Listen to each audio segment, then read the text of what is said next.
पूरे के पूरे एपिसोड में मेरा साथ इस ममलकत खुदादाद पाकिस्तान में मेरे घर के 4 लोगों के अलावा शायद ही किसी ने दिया हो।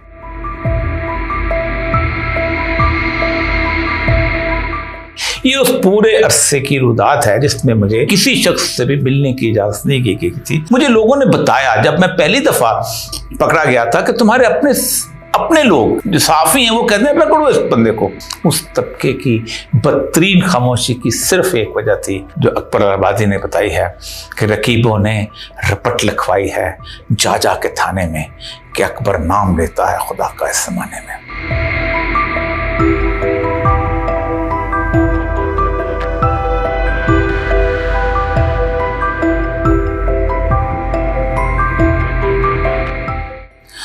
खातिन हज़रात, यूं तो जेल से रिहाई के बाद तकरीबन 6 या 7 दिन के बाद ही जुमातुल मुबारक में मैंने जुमे का बयान दिया था, लेकिन उसके बावजूद भी जिस तरह मैं आपसे पहले मुखातिब हुआ करता था उसके और जेल से रिहाई के दरमियान 17 दिन का वक्फा आ चुका है। इस वक्फे की 2-3 बहुत अहम वजूहात हैं जिसको मैं यहाँ बयान करना चाहता हूँ, और फिर मैं उस पूरी की पूरी जो उस जेल की और हवालात की 91 दिन की ज़िंदगी है उसको थोड़ा सा बयान करके आखिर में हाई कोर्ट के फैसले के ऊपर गुफ्तगू करना चाहूँगा। पूरे के पूरे एपिसोड में मेरा साथ इस ममलकत खुदादाद पाकिस्तान में मेरे घर के 4 लोगों के अलावा शायद ही किसी ने दिया हो। मेरे लिए रातों को जाग कर दुआएं करने वाले बहुत थे, आंसू बहाने वाले बहुत थे, मोहब्बत करने वाले बहुत थे, लेकिन इस पाकिस्तान के मीडिया हो या उसके अलावा को और लोग हों, उनमें से इक्का दुक्का लोग थे जिनका मैं यहाँ तज़किरा ज़रूर करूँगा, जिन्होंने बड़ी मोहब्बत के साथ मेरे बारे में गुफ्तगू की। इस वक्फे के अंदर बेशुमार ऐसे लोग थे कि जिन्होंने जहर भी उगला। उनका भी तज़किरा करना मुनासिब समझता हूँ ताकि लोगों को अंदाज़ा हो जाए ताकि कि दोस्त दुश्मन कौन होते हैं। और दोस्त दुश्मन की पहचान इसलिए कि मैंने ज़िंदगी के अंदर सिर्फ एक चीज़ जो है वो उसको अपना मायार बनाया है कि दोस्ती ही अल्लाह के लिए है और दुश्मनी भी अल्लाह के लिए की जा सकती। दोस्ती करना अल्लाह के लिए बहुत आसान है, लेकिन दुश्मनी अल्लाह के लिए करना बहुत मुश्किल काम है। आपको बहुत सारे मोहब्बत करने वालों को भी छोड़ना पड़ता है। 21 अगस्त को 11:30 बजे के करीब कोई 30-35 लोग FIA के मुख्तलिफ वर्दियों में पुलिस साथ लेके, एक खातून को भी साथ लेके मेरे घर में कूदे और मुझे साथ ले जाने के लिए कहा।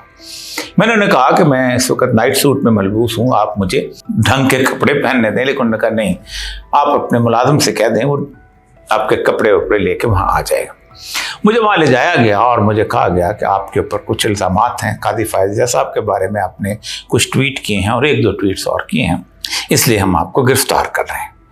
थोड़ी देर के बाद कोई 1.5-2 घंटे के बाद मुझे उस लॉकअप में शिफ्ट कर दिया गया जो कि उस रेंटेड बिल्डिंग के बिल्कुल आखिर कोने में था, और उसके छोटे से 10 बाई 15 या 16 का वो कमरा होगा, उसके अंदर 21 लोग जो थे वो उसमें थे। और उस लॉकअप के अंदर एक छोटा सा बाथरूम था जिसके अंदर एक जिससे पानी फ्लश तो नहीं था, लेकिन बहरहाल वो पानी बहाया जा सकता था, वो फ्लश टाइप कमोड मौजूद था। उनमें वो सारे के सारे वो लोग थे कि जिन्होंने मुख्तलिफ किस्म के क्राइम किए होते हैं। उस लॉकअप में रखने के बाद अगले दिन मुझे अदालत में पेश किया गया, और अदालत में पेश करने के बाद उन्होंने पहले 4 दिन का रिमांड लिया, फिर दूसरी दफ़ा पेश किया, दूसरी दफ़ा 4 दिन का रिमांड लिया, और तकरीबन पूरे 10 दिन गुजारने के बाद 31 अगस्त को कैंप जेल लाहौर में शिफ्ट कर दिया गया। कैंप जेल लाहौर में मुझे उस जगह पर रखा गया जिसे हाई सिक्योरिटी जोन कहते हैं। मुझे हफ्ते में 2 दफ़ा फ़ोन करने की इजाज़त थी, उसके लिए भी एक साहब जो थे, बल्कि बाद दफ़ा 2 साहब मेरे गनमैन के तौर पे साथ चलते थे कि शायद जेल में भी उन्हें लगता था कि मुझे को कत्ल कर देगा, जो मुझे फ़ोन करवा के वापस ले आते थे। 50 दिन के बाद मुझे वहाँ पर नमाज़ पढ़ने के लिए एक कुर्सी दे दी गई, क्योंकि मैं कह रहा था कि मैं जिससे नमाज नहीं पढ़ी जाती तो वो मुश्किल तमाम एक छोटे से स्टूल रख के मैं उसको नमाज पढ़ता था। मेरे घुटनों का मसला शुरू ही से है।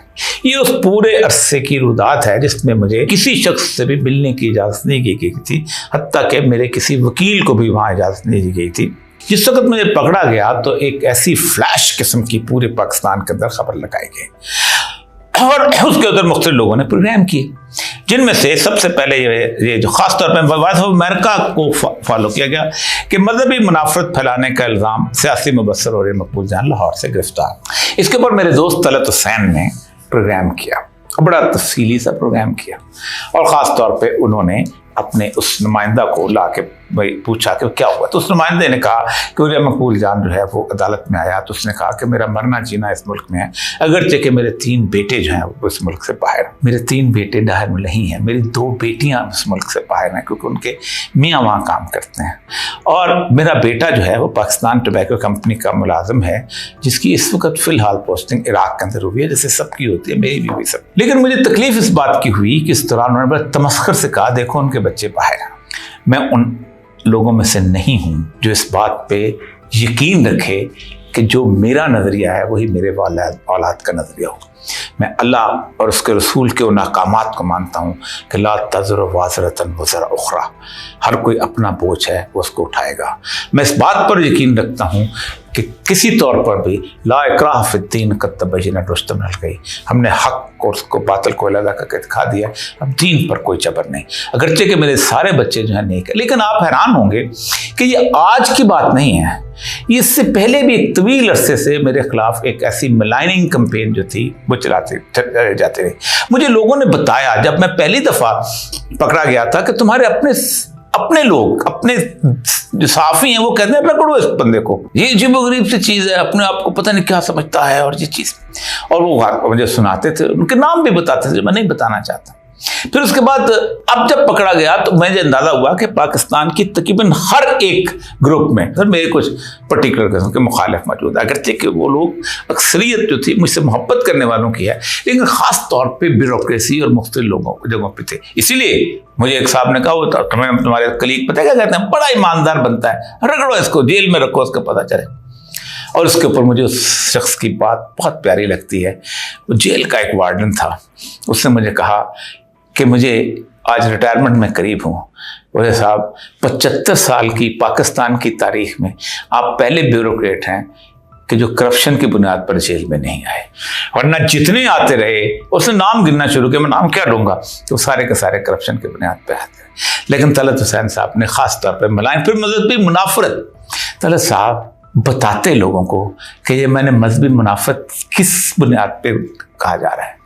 मैंने मुबारक सानी वाले केस में कादियानियों के हवाले से बात की थी, अगर आप में जुर्रत होती तो यकीनन बताते, लेकिन आप तो मामला यही है, और ये इनका रवैया नहीं है। आज से कोई 1.5 साल पहले एजाज सैयद साहब एक बहुत बड़े मशहूर सहाफ़ी हैं, उन्होंने मेरी बेटी के बारे में एक ट्वीट किया कि इसकी बेटी जो है अपने बाप से नफरत करती है आइडियोलॉजिकली, और फिर ट्वीट करने के बाद जब लोगों की गालियां पड़ी तो मुझे कहा ओह मुझे आपसे पूछ लेना चाहिए था। वो मेरी बेटी इंग्लैंड से और अमेरिका से ना घर बार छोड़ के अपने बच्चों और खावंद को छोड़ के जेल में मुझसे मिलने आई थी। ये है वो मेरी औलाद जो मुझसे इतनी शिद्दत से मोहब्बत करते हैं कि इसका आप तसव्वुर नहीं कर सकते, क्योंकि मैंने कभी उनको ज़िंदगी के अंदर ना आइडियोलॉजिकली इसके ऊपर कभी कदम लगाई है ना कुछ और चीज़। मुझे डॉन की खबर पे बड़ी हैरत, डॉन में खबर लगाई और ये handed over to FIA to on hate speech की वजह। क्यों? वजह ये थी कि यूरोप में बताना था कि हमने एक बंदा है कि जो बहुत हेट स्पीच करने वाला है, नफरत फैलाने वाला है। मुझे हैरत होती है हमीद हारून साहब आप पे भी और अतर अब्बास साहब आप पे भी कि आपका अखबार है, किसी के ऊपर इल्जाम लगाने से पहले ये तो देख लेते हैं कि वो बंदा है उसकी जिंदगी कैसे गुजरी है। मुझे उस वक्त बड़ी हैरत हुई कि इफ्तिखार अहमद बहुत बड़े साफ़ी बनते हैं, इन्होंने मेरा एक इंटरव्यू किया और यही सवाल किया कि आपने तो डोमिसाइल, मैंने जवाब दिया कि मेरा डोमिसाइल तो पंजाब का है। उन्होंने वो सवाल काट दिया उसमें से, और खालिद रांझा साहब उस वक्त उसके जज थे और उसके गवाह हैं इस सारे अरसे। ये सारे अरसे के अंदर आप सोचें, फिर एक और इस दौरान मेरे बारे में एक अफवाह फैलाने की कोशिश की गई कि मेरी कुछ ज़ाती लेवल की फोश वीडियोस जहाँ बरामद। एक सहाफ़ी, बड़ा नाम है उमर चीमा साहब, उन्होंने उस पर वीडियो बनाते हैं। फिर छोटे छोटे सामने लोगों ने, मैं उनके नाम नहीं लेना चाहता, लोगों को बात करने शुरू की, जिसके ऊपर मैं उसका शुक्रिया अदा करता हूँ अपने एक प्रोड्यूसर का, तारिक महमूद बैसत का। उसने अली इशफाक मेरे जो लॉयर है, मेन लॉयर थे, उसको बाकायदा उसका इंटरव्यू लिया और कहा कि अगर आपके पास कोई वीडियोस हैं तो आप दिखाएं। और फिर जब कभी मेरे दोस्त कोई जानने वाला, मोहब्बत करने वाला पूछता था कि किसके पास है, तो जवाब नदारत होता था। यहाँ तक कि वो 2 मज़ाहिया किरदार के लोग उन्होंने भी इस बात के ऊपर गुफ्तगू। अब मसला सारा ये है कि मैं इनको अदालत में ले जाना चाहता हूँ, लेकिन मैं इस बात पर कायल ही नहीं हूँ कि अदालत में ले जाऊँ। मेरी बेल की सुनवाई कम से कम 2.5 महीने 3 महीने लगे जी। कभी ऐसा नहीं होता। पहली दफ़ा जज आए और छुट्टी पे चले गए 1 हफ्ते के बाद, अगली दफ़ा और 3 दिन की छुट्टी पे चले जाए। फिर उसके बाद जज साहब ने कहा कि मैं तो केस सुनता ही नहीं हूँ, और कोई रीज़न नहीं बताई, मेरी कोई ताती दुश्मनी, कोई ताल्लुक, कोई रिश्तेदारी नहीं। फिर एक दूसरे जज आए, उन्होंने केस सुना। फिर उसके बाद उन्होंने उस केस को की जो हियरिंग थी वो एक ऐसे वक्त तक कर दी पोस्टपोन जब काजी फाइज़ साहब जो थे वो रिटायर हो गए थे, यानी वो 26 को रिटायर हो गए तो 29 को आए। फिर 29 को उन्होंने 29 अक्टूबर को 29 को केस सुना। फिर उसके बाद दोबारा हियरिंग फिर सुना फिर, लेकिन उन्होंने फैसला इतना अच्छा किया है कि मैं उनकी जाली बाजवा साहब के दाद देने के बगैर नहीं रह सकता कि उन्होंने इस केस की को जड़ से ख़त्म कर दिया। आप हैरान होंगे कि जो लोग, और हैरान कुन बात है, तलत हुसैन साहब इस पे प्रोग्राम क्यों नहीं करते हो?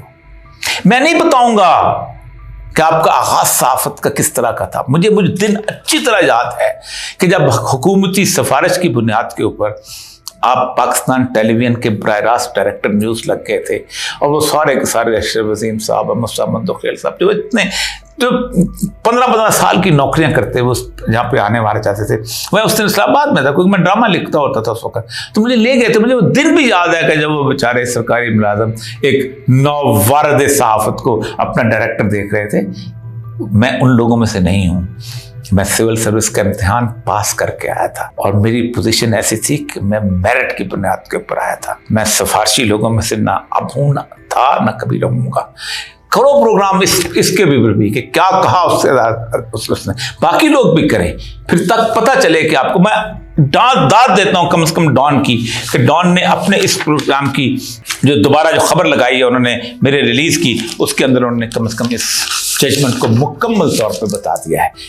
तो ये पूरे का पूरा एपिसोड आपके सामने रखने की बुनियादी चीज़ ये थी कि मुझे इस सारे अरसे के अंदर उस तबके से, कि जो तबका समझता है कि हम आज़ादी इजहार के अलम बरदार, जो तबका समझता है कि हम बुनियादी तौर पर इस पाकिस्तान के अंदर एक इंफॉर्मेशन, एक्सेस टू इंफॉर्मेशन, और आर्टिकल 19 और फिर उसके बाद पता नहीं क्या क्या कुछ हैं, उस तबके की बदतरीन खामोशी की सिर्फ एक वजह थी जो अकबर आबादी ने बताई है कि रकीबों ने रपट लिखवाई है जा के थाने में कि अकबर नाम लेता है खुदा का इस ज़माने में।